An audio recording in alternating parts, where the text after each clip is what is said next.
Hello dear officers, my name is Panchal Prashant and I welcome you to World Inbox.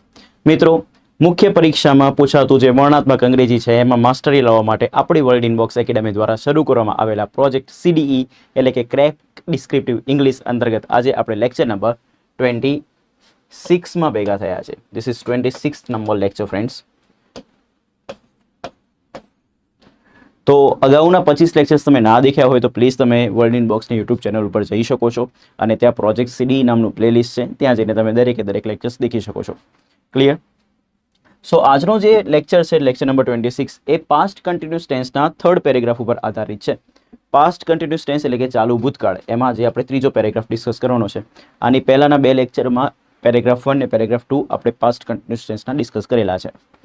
Next, આજનો જે paragraph છે એ શેના base ઉપર આધારિત છે? તો ભારતમાં કટોકટીનો સમયગાળો 1975 થી લઈને 77 સુધીનો જે સમયગાળો હતો એમાં ભારતમાં કટોકટીનો સમયગાળો માનવામાં આવે છે. તો બસ એના બેઝ ઉપરનો પેરેગ્રાફ છે, એને આપણે એક વખત વાંચી લઈએ કે શું છે પેરેગ્રાફ. તો સરકાર દેશભરમાં નાગરિક સ્વતંત્રતાઓને સ્થગિત કરી રહી હતી. વિપક્ષી નેતાઓ કેન્દ્રીય સત્તા સામે વિરોધ કરી રહ્યા હતા. તે સમયગાળા દરમિયાન પત્રકારો સેન્સરશિપનો સામનો કરી રહ્યા હતા. અદાલતો માનવાધિકાર ઉલ્લંઘનના કેસોનો સામનો કરી રહી હતી. નાગરિકો ભય અને દમનનો અનુભવ કરી રહ્યા હતા. સરસ મજાનો પેરેગ્રાફ છે, ખૂબ જ સારો છે. તો આ પેરેગ્રાફને લગતા પહેલા આપણે એનું ટાઇટલ લખી લઈએ ઇંગ્લિશ લેંગ્વેજમાં. તો ભારતમાં કટોકટીનો સમયગાળો, તો કટોકટીને કહેવાય ઇમરજન્સી. ડન. સમયગાળાને કહેવાય પીરિયડ. ટાઈમ ડ્યુરેશન કેવું તો બી કહી શકાય, બટ અહીંયા આપણે પીરિયડ કહીએ તો વધારે સારું રહેશે. ને ભારતને કહેવાય ઇન્ડિયા. ડન.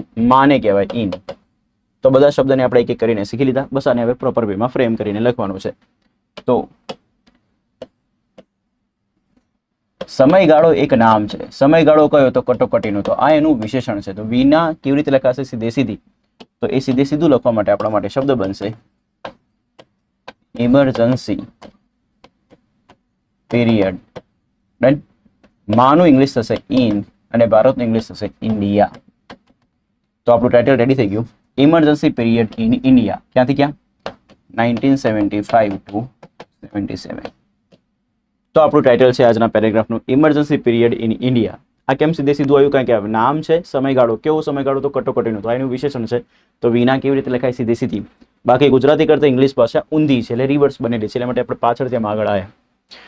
તો હવે આ બધા વાક્ય જે છે એ કયા કાળમાં છે એની ચર્ચા કરી લઈએ. તો એક તો આઈડિયા અહીંથી જ આવી જાય કે 1975 ને 77 ની વાત છે, એટલે વીતી ગયેલો સમય છે. વીતી ગયેલા સમયને કહેવાય ભૂતકાળ. એક ત્યાંથી આઈડિયા આવે. બીજું હતી, હતા, હતી, હતા, આવા બધા શબ્દો પરથી બી ખબર પડે કે વાક્ય જે છે એમાં હતો, હતી, હતા લખેલું છે. હતો, હતી, હતા, હતું, આ વાક્યોના અંદર જે શબ્દ છે એ શબ્દ દોસ્તો ભૂતકાળને બતાવે. એના પછી ભૂતકાળમાં કેવી ક્રિયા છે? તો દેખો અહીંયા રહી, રહ્યા, રહી, રહ્યા. તો રહી, રહ્યા, રહ્યો, રહું, આવા બધા જે શબ્દો છે એ દોસ્તો ચાલુ ક્રિયાને બતાવે અને એટલા માટે અહીંયા ક્રિયા ચાલુ આવે. આ બંને શબ્દને ભેગા કરો તો કયો કાળ બને? ચાલુ ભૂતકાળ. અને આ બધા જ વાક્યો જો ચાલુ ભૂતકાળમાં લખવા હોય તો આપણને એની વાક્યરચના આવડતી હોવી જોઈએ. તો ચાલુ ભૂતકાળની વાક્યરચના મેં તમને પહેલા બી શીખવાડેલી છે. સૌથી પહેલા આવશે કર્તા. પછી જ્યારે કોઈ બી ક્રિયા ચાલુ હોય તો એને લખવા માટેની ટેગલાઇન છે કાળ પ્રમાણે બીનું રૂપ પ્લસ ING. અહીંયા વાત ચાલે છે ભૂતકાળમાં, તો ભૂતકાળ પ્રમાણે બીનું રૂપ લખવું પડે. શું? વોઝ, વેર, અને એના પછી શું આવે? ING. એના પછી આવે કર્મ અને અન્ય શબ્દો. નાઉ ધ થિંગ ઇઝ, વોઝ ક્યારે લખવું ને વેર ક્યારે લખવું તો અગાઉના બે લેક્ચર દેખેલા હશે તો આવડતું જ હશે. જે લોકો વાઇલ્ડ કાર્ડ એન્ટ્રી સાથે આ લેક્ચરમાં ડાયરેક્ટલી એન્ટ્રી મારી છે એમને કહી દઈએ, આઈ, હી, શી, ઇટ સિંગ્યુલર કરતાની સાથે વોઝ આવે. વી, યુ, તે પ્લુરલ કરતા સાથે વેર આવે. પ્લીઝ આટલું યાદ રાખવાનું અમને વિનંતી. સો સરસ મજાનું સેન્ટેન્સ હવે આપણે એક એક કરીને ફ્રેમ કરીશું. સો વેરી ફર્સ્ટ, સરકાર દેશભરમાં નાગરિક સ્વતંત્રતાઓને સ્થગિત કરી રહી હતી. ઓકે, તો એક એક કરીને વોકેબ જોઈ લો. સરકાર એટલે કે ગવર્મેન્ટ. ગવર્મેન્ટ નામની આગળ હંમેશા ધ આર્ટિકલ લાગશે. સ્થગિત કરવું, સ્થગિત કરવાની ક્રિયાને કહેવાય સસ્પેન્ડ કરવું. શું કરવું દોસ્તો? સસ્પેન્ડ કરવું. ડન. હવે ક્રિયા ચાલુ છે, રહી હતી, એટલે ING વાળું રૂપ લખવું પડશે. તો શબ્દ બનશે સસ્પેન્ડિંગ. નાગરિક સ્વતંત્રતાઓ. આમ તો નાગરિકને સિટીઝન કહેતા હોઈએ છીએ, બટ જ્યારે એ વિશેષણની રીતે વપરાયેલું છે ત્યારે આપણે એને સિવિલ કહી દઈશું. સ્વતંત્રતાઓ નામ છે, સ્વતંત્રતાઓ કોની? તો નાગરિકની. તો નાગરિક સ્વતંત્રતાઓ, તો નાગરિક એનું વિશેષણ છે. તો સિવિલ સ્વતંત્રતાઓ જે નામ છે એને લખવું હોય તો સ્વતંત્રતાને નોર્મલ વેમાં ફ્રીડમ કહેવાય, બટ જ્યારે નાગરિકને લગતી છે તો અહીંયા લિબર્ટીની વાત થાય છે. ડન. સિંગ્યુલર હોય તો લિબર્ટી, બટ અહીંયા સ્વતંત્રતાઓ છે, અલગ અલગ પ્રકારની જે આપણને સ્વતંત્રતા મળેલી છે એની વાત છે, તો એને પ્લુરલમાં કન્વર્ટ કરવું પડે. આ ટી વ્યંજન છે ને આ વાય છે. રૂલ એવો છે કે વ્યંજન વત્તા વાય હોય અને એનું બહુવચન એટલે કે પ્લુરલ કરવું હોય તો વાયને પ્રેમથી નીકાળી દેવાનું અને વાયની જગ્યાએ આઈઈએસ લગાવી દેવાનું, એટલે શબ્દ બને સિવિલ લિબર્ટીઝ, નાગરિક સ્વતંત્રતાઓ. રેડી છે દોસ્તો? એના પછી દેશભરમાં મેં તમને અગાઉ બી આ પોઈન્ટ બહુ સમજાવેલો છે કે જ્યારે કોઈ બી વસ્તુ ચારે બાજુ થતી હોય, ફેલાઈ જતી હોય, ઠીક છે, તો અહીં સમગ્ર દેશમાં થાય છે, તો એના માટે માં માટે ઇન નહીં લખવાનું. જ્યારે કોઈ બી વસ્તુ ચારે બાજુ ફેલાય છે ત્યારે એના માટે શબ્દ આવશે અક્રોસ. શું આવશે? અક્રોસ. દેશને કહેવાય કન્ટ્રી, તો અક્રોસ ધ કન્ટ્રી. રેડી છે? ઓકે.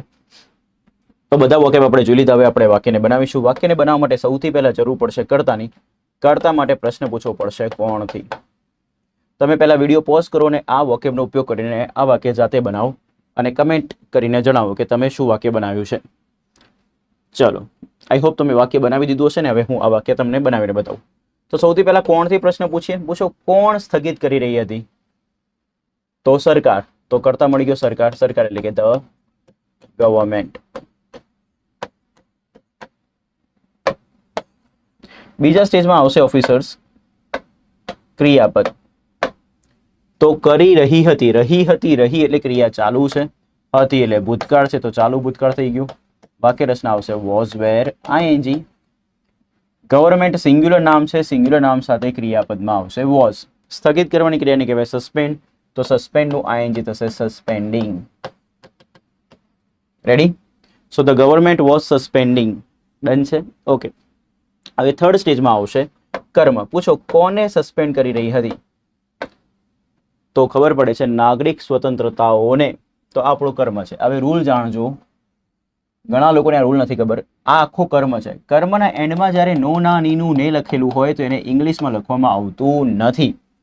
હજુ બોલું છું, કર્મના એન્ડમાં જ્યારે નો, ના, ની, નું, ને આવા શબ્દો હોય તો એને ઇંગ્લિશમાં લખવામાં આવતા નથી. તો આપણા માટે શબ્દ બનશે નાગરિક સ્વતંત્રતાઓ. આટલું જ લખવાનું છે. તો અહીંયા આવશે સિવિલ લિબર્ટીઝ. ડન.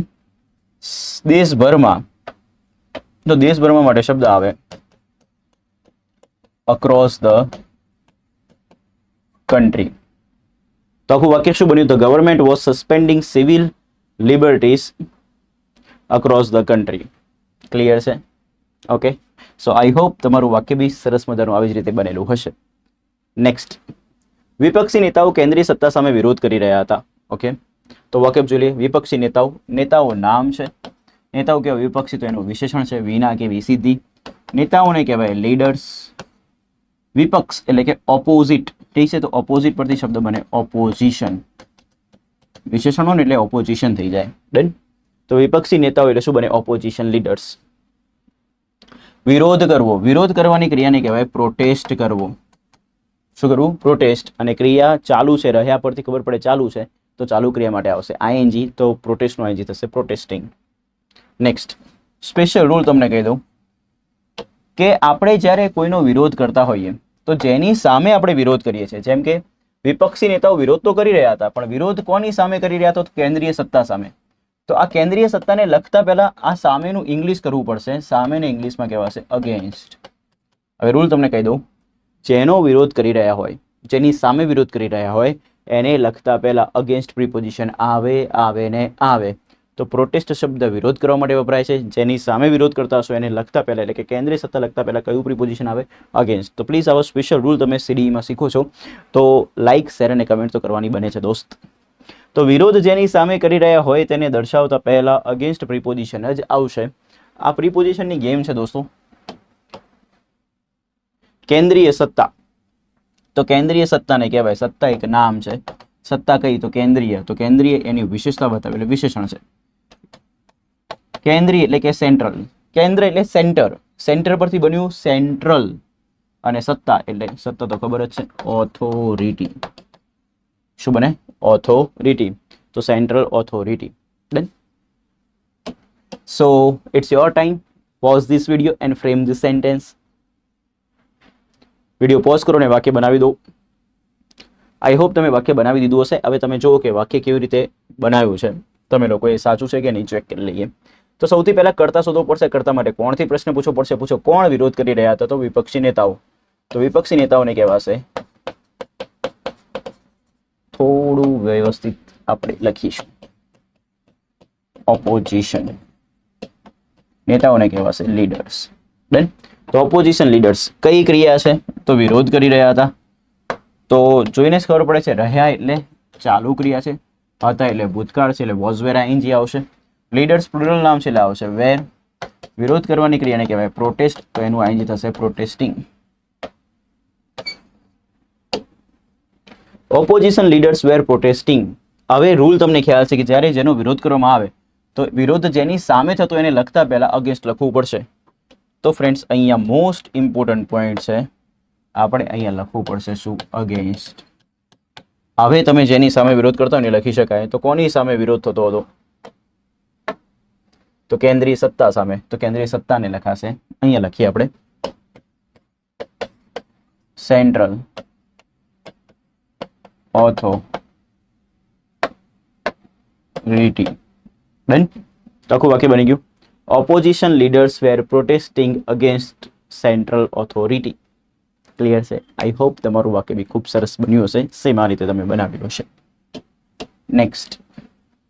તે સમયગાળા દરમિયાન પત્રકારો સેન્સરશિપનો સામનો કરી રહ્યા હતા. ઓકે, તો અહીંયા વોકેબ શીખીશું. પત્રકારો.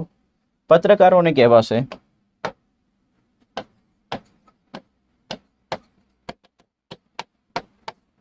જર્નાલિસ્ટ. જનરલનો સ્પેલિંગ આવડે? ડન. એની પાછળ IST લગાવી દો. લિસ્ટ એ તો રેડી છે. તો જર્નાલિસ્ટ એક હોય તો જર્નાલિસ્ટ, એકથી વધુ હોય તો જર્નાલિસ્ટ, પાછળ એસ લાગશે. સામનો કરવો. જ્યારે કોઈને સામનો કરવાની વાત આવે તો સામનો કરવાની ક્રિયાને કહેવાય ફેસ કરવું. શું કરવું? ફેસ. ફેસ એટલે મોઢું નહીં, ફેસ એટલે આપણે એનો સામનો કરવો એમ. અહીંયા અર્થ એ છે, ક્રિયાની રીતે છે. સામનો કરવાની ક્રિયા છે ફેસ, એનું આઈએનજી વાળું રૂપ લખવું હોય તો બનશે facing. Censorship. Censorship English word જ છે તો એને તો કંઈ મેટર કરતું નથી. સેન્સરશિપ. ડન. દરમિયાન. દરમિયાનને કહેવાય ડ્યુરિંગ. ડન. અહીંયા એક શબ્દ છે તે સમયગાળો, તેને કહેવાય ધેટ. સમયગાળાને કહેવાય ડ્યુરેશન. ડન. સમયગાળો ના લખવો હોય તો પીરિયડ બી લખી શકાય. સમયગાળા માટે ડ્યુરેશન ના લખો તો શું લખાય? Period. Period, that duration. Done. તો ચલો ધ્યાન આપજો. તો આખું વાક્ય આપણે બનાવીએ. સૌથી પહેલા આપણે કરતા લખીશું. કરતા કોણ છે? તો પત્રકારો. તો પત્રકારોને કહેવાશે જર્નાલિસ્ટ. બીજા સ્ટેજમાં ક્રિયાપદની વાત છે. તો સામનો કરવાની ક્રિયાને કહેવાય ફેસ કરવું. તો જર્નાલિસ્ટ વેર ફેસિંગ. કેમ વોઝ વેર આઈએનજી લખ્યું? કારણ કે રહ્યા એટલે ચાલુ ક્રિયા, હતા એટલે ભૂતકાળ, ચાલુ ભૂતકાળ, ચાલુ ભૂતકાળની વાક્યરચના હવે આવડતી હોવી જોઈએ. વોઝ વેર આઈએનજી જ થાય મિત્રો. તો જર્નાલિસ્ટ પ્લુરલ નામ છે એટલા માટે આવશે વેર ને પછી આવશે આઈએનજી. ક્લિયર? ઓકે. એના પછી કર્મની વારી આવશે. કર્મ માટે પ્રશ્ન પૂછવો પડશે. પૂછો પત્રકારો કોનો સામનો કરી રહ્યા હતા? તો જવાબ આવશે સેન્સરશિપનો. સેન્સરશિપનો. ડન. હવે બાકી બધેલા શબ્દો અન્ય શબ્દો છે. તો અન્ય શબ્દો શું આવ્યું? તે સમયગાળા દરમિયાન. ઓકે, તો આપણે એને લખી દઈએ. તે સમયગાળા દરમિયાન લખવું હોય તો ગુજરાતી કરતા ઇંગ્લિશ ઊંધું છે એટલે પાછળથી આગળ આવવું પડશે.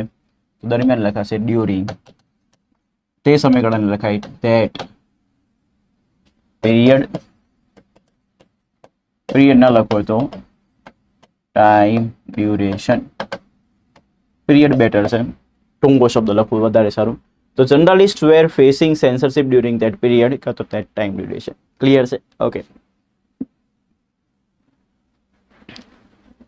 અદાલતો માનવ અધિકાર ઉલ્લંઘનના કેસોનો સામનો કરી રહી હતી. આ વાક્ય તમારે વિધાઉટ લર્નિંગ વોકેબ એટલે કે વોકેબને શીખ્યા વગર તમારે બનાવવાનું છે. જોઈએ કે તમે બનાવી શકો છો કે નહીં. ટ્રાય કરશો તો બની જશે દોસ્તો. બસ તમારી જોડે પ્રોપર રીડિંગ હોવું જોઈએ ઇંગ્લિશ લેંગ્વેજનું. સો પ્લીઝ તમે જે બી વાક્ય બનાવ્યું છે મને કમેન્ટમાં જણાવો કે શું વાક્ય બન્યું છે. હવે હું તમને વોકેબ શીખવાડી દઉં. અદાલતો. અદાલતોને તો આપણને આવડે જ. શું કહેવાશે? કોર્ટ્સ. સામનો કરવો. અહીંયા સામનો કરવા માટે એક આગળ આપણે એક શબ્દ લખ્યો હતો ફેસ, ઠીક છે. અહીંયા કેસોનો સામનો થાય છે. તો જ્યારે કોઈ વસ્તુનો પર્ટિક્યુલર કોઈ પરિસ્થિતિનો આપણે કોઈ સામનો કરતા હોય ત્યારે એના માટે બીજો એક શબ્દ લખવો હોય, ફેસ ના લખવો હોય તો લખાય ડીલ વિથ. શું લખાય? Deal with. તો અહીંયા સામનો કરવા માટે બેટર વર્ડ લખીશું ડીલ વિથ. ડીલ વિથમાં ડીલનું આઈએનજી કરવું હોય, ક્રિયા ચાલુ છે, તો શું આવશે? Dealing with. માનવ અધિકાર ઉલ્લંઘન. ઓકે, ખૂબ સારો શબ્દ. ઉલ્લંઘન, નામ, માનવ અધિકાર એનું વિશેષણ. સીધે સીધું લખાશે. માનવને કહેવાશે હ્યુમન. અધિકાર તો આપણને બધાને ખબર જ છે, રાઇટ્સ. અને ઉલ્લંઘનને કહેવાશે વાયોલેશન. ડન. ઉલ્લંઘન કરવાની ક્રિયાને કહેવાય વાયોલેટ કરવું, એટલે કે ઉલ્લંઘન કરવું. એ વાયોલેટ પરથી શબ્દ બને વાયોલેશન, એટલે કે અહીંયા આવશે ઉલ્લંઘન. તો વાયોલેશન એક નામ છે, જ્યારે વાયોલેટ એક ક્રિયાપદ છે. બસ આવું ફરક છે. ક્યાંથી શબ્દ બને છે ને ખબર પડતી થઈ જાય એટલે ઇંગ્લિશ ઇઝી બને. તો માનવ અધિકાર ઉલ્લંઘન એટલે હ્યુમન રાઇટ્સ વાયોલેશન. કેસો, તો કેસોનું તો આપણને આવડે જ, કેસીસ. તો જેટલા બી જરૂરી વાક્ય બધા મેં તમને શીખવાડી દીધા. હવે ફરીથી તમે જે વાક્ય બનાવ્યું છે એને ચેન્જ કરવાની જરૂર તો ચેન્જ કરો, અને ફરીથી વાક્યને ફ્રેમ કરો બાય લર્નિંગ વોકેબ્સ. કમેન્ટ કરીને જણાવજો કે શું વાક્ય બન્યું છે. હવે આપણે આ વાક્યને બનાવીએ છીએ. ધ્યાનથી દેખજો. સૌથી પહેલા કરતા પૂછો કોણ કેસોનો સામનો કરી રહી હતી? તો અદાલતો. તો અદાલતો માટે શબ્દ બનશે કોર્ટ્સ. કરતા થઈ ગયું. બીજા સ્ટેજમાં આવશે ક્રિયાપદ. સામનો કરી રહી હતી. રહી એટલે ચાલુ ક્રિયા, હતી એટલે ભૂતકાળ, એટલે આવશે was were ING. Courts plural છે એટલે આવે વેર. સામનો કરવાની ક્રિયાને કહેવાય ડીલ, પણ આઈએનજી લગાવીશું એટલે શબ્દ બનશે ડીલિંગ વિથ. થર્ડ સ્ટેજમાં આવશે કર્મ. કર્મ માટે પ્રશ્ન પૂછો. અદાલતો કોનો સામનો કરી રહી હતી? તો જવાબ મળે છે માનવ અધિકાર ઉલ્લંઘનના કેસોનો. ઓકે, ખૂબ સરસ. આટલો મોટો કર્મ છે આપણો, તો એને કઈ રીતે લખાશે? તો આપણને ખબર છે કે કર્મના એન્ડમાં જો નું ના નીનું ને આવે તો એને લખવાની જરૂર નથી, તો નીકળી ગયું. હવે આ પાછળથી આગળ લખવું પડશે. બહુ ગુજરાતી કરતા ઇંગ્લિશ લેંગ્વેજ ઊંધી છે, તો કઈ રીતે લખાશે? તો એ કેસમાં પહેલા કેસો લખીશું. તો એ આવશે કેસીસ. નો ના ની નું ને જ્યારે વચ્ચે હોય ત્યારે ફ્રેન્ડ્સ એનું ઇંગ્લિશ કરવું પડે ને એનું ઇંગ્લિશ થશે ઓફ. તો કેસીસ ઓફ માનવ અધિકાર ઉલ્લંઘન. આ પાછું આખું વિશેષણ અને નામ છે, તો એ સીધે સીધું આવે. પાછું ઊંધું ના લખતા એને, એ સીધે સીધું આવશે. તો હ્યુમન રાઇટ્સ વાયોલેશન.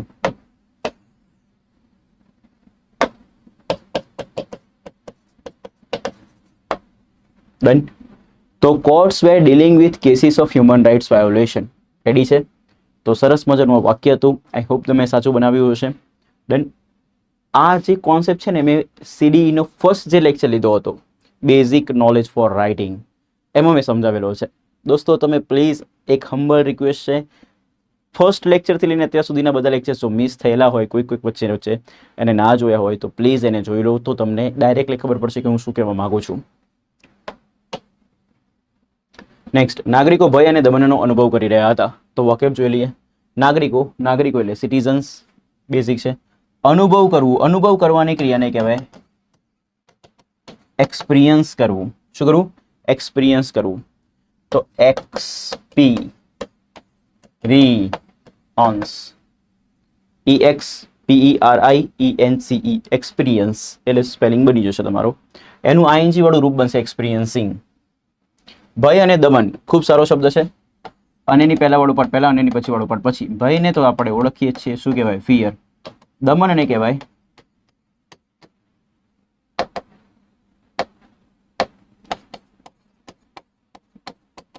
સપ્રેશન. શું કહેવાય? સપ્રેશન. સપ્રેશનનો સ્પેલિંગ તમને શીખવાડી દો. દેખો, SUP, પછી પ્રેસનો તો આવડે જ આપણને, પછી ION. Done. Original word press હતો, એની આગળ પ્રિફિક્સ લાગ્યું SUP અને એની પાછળ સફિક્સ લાગ્યું ION, એટલે બન્યો આખો શબ્દ સપ્રેશન. ડન. પ્રત્યય લગાવવામાં આવે છે એટલા માટે આખો શબ્દ બને સપ્રેશન. તો ફિયર એન્ડ સપ્રેશન. રેડી છે? ઓકે. સો હવે આપણે સરસ મજાનું આ વાક્ય બનાવી દઈએ. તો તમે પહેલા વિડીયો પોઝ કરો અને સાથે વાક્યને બનાવવાનો પ્રયત્ન કરો. ડન. ચલો, તમે વાક્ય બનાવી દીધું હશે. કમેન્ટમાં મને જણાવો કે શું વાક્ય બન્યું છે. ત્યાર સુધી આપણે આ વાક્યને બનાવીએ. સૌથી પહેલા કરતા. પૂછો કોણ અનુભવ કરી રહ્યા હતા? તો નાગરિકો. તો કરતા છે સિટીઝન્સ. સેકન્ડ સ્ટેજમાં આવશે ક્રિયાપદ. અનુભવ કરી રહ્યા હતા તો રહ્યા એટલે ચાલુ ક્રિયા, હતા એટલે ભૂતકાળ, એટલા માટે વાક્ય બને ચાલુ ભૂતકાળ, જેની વાક્ય રચના હોય વોઝ, વેર, આઈએનજી. હવે વોઝ આવે કે વેર આવે નક્કી કરવા માટે ક્યાં જવાનું? તો વાક્યમાં કર્તાને જોવાનું. કર્તા કેવો છે? સિટીઝન્સ, પ્લુરલ નામ છે એટલે આવશે વેર. અનુભવ કરવાની ક્રિયાને કહેવાય એક્સપિરિયન્સ કરવું, તો એના માટે શબ્દ આવ્યો એક્સપિરિયન્સિંગ. રેડી? હવે કર્મ લખવાનો છે. પૂછો કોનો અનુભવ કરી રહ્યા હતા? શું કે કોને કોનોથી પ્રશ્ન પૂછો એટલે તમને જવાબ મળે કર્મ હોય તો ભય અને દમનનો. કર્મના એન્ડમાં નો નાનીનું ને આવે તો એને લખવામાં આવતું નથી, તો હવે લખવાનું છે ભય અને દમન. ભયને કહેવાય ફિયર અને ને કહેવાય એન્ડ, દમનને કહેવાય સપ્રેશન. શું કહેવાશે? સપ્રેશન. રેડી છે? SUPPRESSION. પ્લીઝ સ્પેલિંગ ખાસ તમારે યાદ રાખવો થશે. તો citizens were experiencing fear and suppression. તો સરસ મજાનું વાક્ય હતું. આઈ હોપ તમારાથી વાક્ય સાચું બન્યું હશે અને તમને ખૂબ આ લેક્ચરમાં મજા આવી હશે. મિત્રો એક હમ્બલ રિક્વેસ્ટ છે, પ્રોજેક્ટ સીડીનો આ લેક્ચર નંબર 26 હતો. આ સિરીઝ હજુ કન્ટિન્યુ રહેવાની જ છે. તમને અમે લખતા કરી જ દઈશું ઇંગ્લિશમાં, but we need your support. અમને તમારા સપોર્ટની જરૂર છે. જ્યારે તમે આખો લેક્ચર જોઈ લો છો તો તમને લેક્ચર કેવું લાગે છે પ્લીઝ તમે કમેન્ટ્સ કરીને તમે જણાવજો, જેથી કરીને અમને આઈડિયા આવે કે હજુ શું આ લેક્ચરમાં એડ ઓન કરવાની જરૂર છે. રેડી? અને તમને લેક્ચર્સમાં કોઈ બી ડિફિકલ્ટી હોય, કોઈ બી કન્ફ્યુઝન હોય તો પણ તમે મને પૂછી શકો છો. અને એક સિમ્પલ પ્રશ્ન, જો તમે 1 થી લઈને 26 લેક્ચર્સ જોયા છે તો પૂછો પોતાના સેલ્ફને, પોતાના દિલને, પોતાની જાતને કે શું તમારામાં ઇંગ્લિશ જે લખવાની જે સ્કિલ હતી એમાં થોડું બી ઇમ્પ્રુવમેન્ટ છે? જો થોડું બી ઇમ્પ્રુવમેન્ટ છે ને તો દોસ્તો આપણો આ પ્રોજેક્ટ સીડી સક્સેસફુલ છે. તો તમારામાં ઇમ્પ્રુવમેન્ટ છે કે નહીં તમે મને કંઈ કમેન્ટમાં જણાવજો. ઠીક છે? મળીએ નેક્સ્ટ લેક્ચરમાં. Till then bye bye, take care, be happy, be healthy મિત્રો.